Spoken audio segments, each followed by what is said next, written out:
ஜாதகமும் திருமண வாழ்க்கையும் அப்படிங்கிற டாப்பிக்கில் நம்ம பார்க்கலாம். இந்த அமைப்பு உங்கள் ஜாதகத்தில் இருந்தால் உங்களுடைய திருமண வாழ்க்கை சந்தோஷமாக இருக்கும். இந்த அமைப்பு உங்கள் ஜாதகத்தில் இல்லைன்னா உங்கள் திருமண வாழ்க்கை பிரச்சனைக்குரியதாக தரும். அது என்ன அப்படிங்கிறத இந்த பதிவில் விரிவாக பார்க்கலாம். திருமணம் அப்படிங்கிறது ஆணுக்கும் சரி பெண்ணுக்கும் சரி 7ஆம் பாவம் களத்திர பாவம். லக்ன பாவம் அப்படிங்கிறது ஜாதகரை குறிக்கும். 7ஆம் பாவம் என்பது வரக்கூடிய வாழ்க்கை துணையை குறிக்கும். பொதுவாக ஒரு ஜாதகத்தில் 2ஆம் இடம் 7ஆம் இடம் நல்ல நிலைமையில் இருக்க வேண்டும். நல்ல நிலைமைனா அந்த 2ஆம் அதிபதியும் 7ஆம் அதிபதியும் நீசமாகக்கூடாது, வக்ரங்கமாகக்கூடாது, அஸ்தங்கமாகக்கூடாது, திரிசூன்யமாகக்கூடாது, பாதகமாகக்கூடாது, 6, 8, 12 மறையக்கூடாது. இப்படி அந்த 2ஆம் அதிபதியும் 7ஆம் அதிபதியும் நல்ல நிலைமையில் இருந்தால் அந்த ஜாதகருக்கு வாழ்க்கை நல்லாயிருக்கும். இப்போ 2ஆம் இடத்துல சுபகிரகம் இருக்குது, 7ஆம் இடத்துல சுபகிரகம் இருக்குன்னா அந்த ஜாதகருக்கு திருமண வாழ்க்கை நல்லாயிருக்கும். இப்போ 2ஆம் இடத்துலேயே ஒரு பாவகிரகம் இருக்குது, 7ஆம் இடத்துலேயே ஒரு பாவகிரகம் இருக்குது அப்படின்னா அந்த ஜாதகருக்கு திருமண வாழ்க்கையில் ஒரு இஷ்யூ இருக்குன்னு அர்த்தம். சரி, இப்போது 2ஆம் அதிபதியும் 7ஆம் அதிபதியும் ஒரு ஜாதகத்தில் 6, 8 இருக்காங்கன்னு வச்சுக்கோங்க. அப்போ இந்த ஜாதகருக்கு என்னதான் நீங்கள் நல்லா பொண்ணு பார்த்து வச்சாலும் அவருடைய திருமண வாழ்க்கை குடும்ப வாழ்க்கைங்கிறது ஒரு குழப்பங்கள் நிறைந்ததாகத்தான் அந்த ஜாதகருக்கு இருக்கும். இதுக்கு என்ன காரணம் அப்படின்னா, குடும்பஸ்தானம் அப்படின்னு சொல்லப்படுகின்ற குடும்பாதிபதியும் களத்திர பாவம் என்று சொல்லப்படுகின்ற களத்திர ஸ்தானாதிபதியும் ஒரு ஜாதகத்தில் கேந்திர திரிகோணங்களில் இருப்பது அப்படிங்கிறது அவங்க குடும்ப வாழ்க்கை சந்தோஷமாக இருக்கும், மகிழ்ச்சிகரமாக இருக்கும். கணவனுக்கு பிடித்த மனைவி, மனைவிக்கு பிடித்த கணவன், இதெல்லாம் அவருக்கு அமையும். இருவருமே 6, 8 இருந்தாங்கன்னா அப்போ குடும்பம் அமைவது வரக்கூடிய வாழ்க்கை துணை ஆப்போசிட்டாக தான் இருக்கும். ஜாதகர் எதிர்பார்த்ததுக்கு எதிராகத்தான் வாழ்க்கை துணை அமையும். எப்போது இந்த 2ஆம் அதிபதியும் 7ஆம் அதிபதியும் 6, 8 அமைஞ்சா. இது மட்டும் இல்லாமல் ஒரு ஜாதகத்தில் சுக்கிரன் அப்படின்ற கிரகம் ஆண் ஜாதகத்தில் பாதிக்கப்படாமல் இருக்கணும். அதே ஆண் ஜாதகத்தில் குருவும் பாதிக்கப்படாமல் இருக்கணும். இப்போ குருவும் சுக்கிரனும் ஒரு ஜாதகத்தில் 6, 8, 12 மறைஞ்சிட்டாங்கன்னா அதுவும் ஒரு பிரச்சனைக்குரிய அம்சம். அப்போ ஒரு ஆண் ஜாதகத்தில் வரக்கூடிய வாழ்க்கை துணையை குறிக்கக்கூடிய காரக கிரகம் சுக்கிரன், ஜாதகரை குறிக்கக்கூடிய காரக கிரகம் குரு. அப்போ குருவும் சுக்கிரனும் ஒரு ஜாதகத்தில் கேந்திர திரிகோணங்களில் இருப்பது 6, 8, 12 இல்லாமல் இருப்பது ஒரு நல்ல அமைப்பு. அப்போ அந்த ஜாதகருக்கு மனதுக்கு பிடித்த கணவன், மனதுக்கு பிடித்த மனைவி அமைவதற்கு வாய்ப்புகள் உண்டு அப்படிங்கிறது அவங்க ஜாதகம் சொல்லக்கூடிய ஒரு விஷயம்.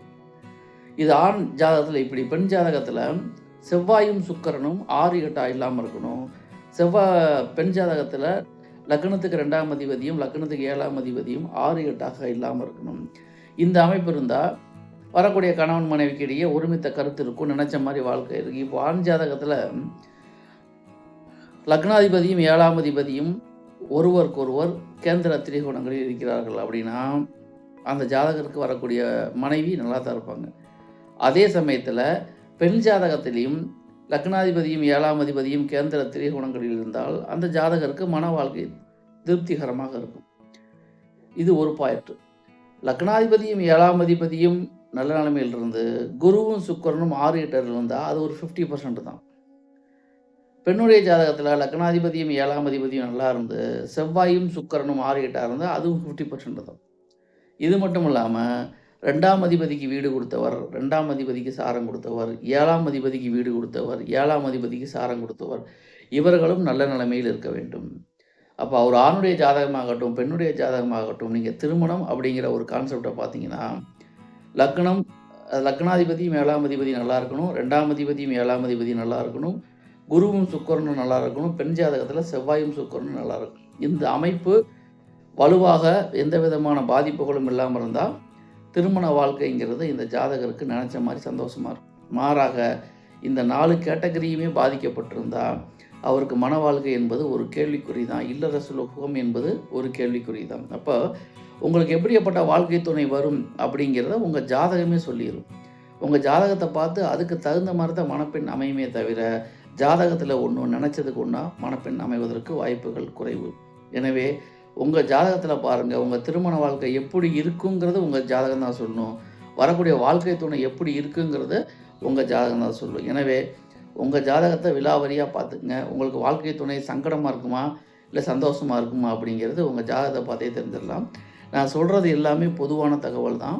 ஒவ்வொருத்தருடைய தனிப்பட்ட ஜாதகத்தை பொறுத்து, அதில் உள்ள கிரக அமைவுகளை பொறுத்து பலன்கள் வேறுபடும் என்ற அடிப்படை உண்மைகளை நாம் மறந்துவிடக்கூடாது. என்னன்னா, சிம்பிளான விஷயம் இவ்வளோதான். திரும்ப திரும்ப பேசினாலும் அதைத்தான் பேச போகிறோம். எனவே கான்செப்டை உள்வாங்கிக்கிங்க. லக்னாதிபதி 7ஆம் அதிபதி நல்லா இருக்கணும். 2ஆம் அதிபதி 7ஆம் அதிபதி நல்லா இருக்கணும். ஆண் ஜாதகத்தில் குருவும் சுக்கிரனும் நல்லா இருக்கணும். பெண் ஜாதகத்தில் செவ்வாயும் சுக்கிரனும் நல்லா இருக்கணும். இந்த அமைப்பு 2 பேர்த்துக்கும் பொருத்தமாக இருந்து அந்த ஜாதகரை இணைச்சோம்னா அவங்களுடைய மன வாழ்க்கை சுபிட்சமாக இருக்கும். இவை முழுக்க முழுக்க பொதுவான தகவல் தான். தனிப்பட்ட ஜாதகத்தை பொறுத்து பலன்கள் வேறுபடும் என்பதை மறக்கக்கூடாது. இந்த பதிவு உங்களுக்கு பிடிச்சிருந்தா, நான் சொல்கிற கருத்துக்கள் உங்கள் வாழ்க்கையில் பொருந்தி வந்தால் இந்த பதிவை லைக் பண்ணுங்கள், கமெண்ட் பண்ணுங்கள், ஷேர் பண்ணுங்கள். இந்த சேனலை சப்ஸ்கிரைப் பண்ணுங்கள். உங்களைப் போலவே உங்களுடைய நண்பர்களும் உறவினர்களும் பயன்பெறட்டும். இது நம்ம என்ன தெரிஞ்சுக்கணும் அப்படின்னா, உங்கள் வாழ்க்கையை தீர்மானிப்பது உங்கள் ஜாதகமே தவிர வேறு எதுவும் கிடையாது என்ற அடிப்படை உண்மைகளை புரிந்து கொள்ளுங்கள். நன்றி நேயர்களை. மீண்டும் அடுத்த பதிவில் வேறொரு தலைப்பில் உங்களை சந்திக்கிறேன். அதுவரை உங்களிடமிருந்து விடைபெறுவது உங்கள் ஜெயம் வேணுகோபால். நன்றி, வணக்கம்.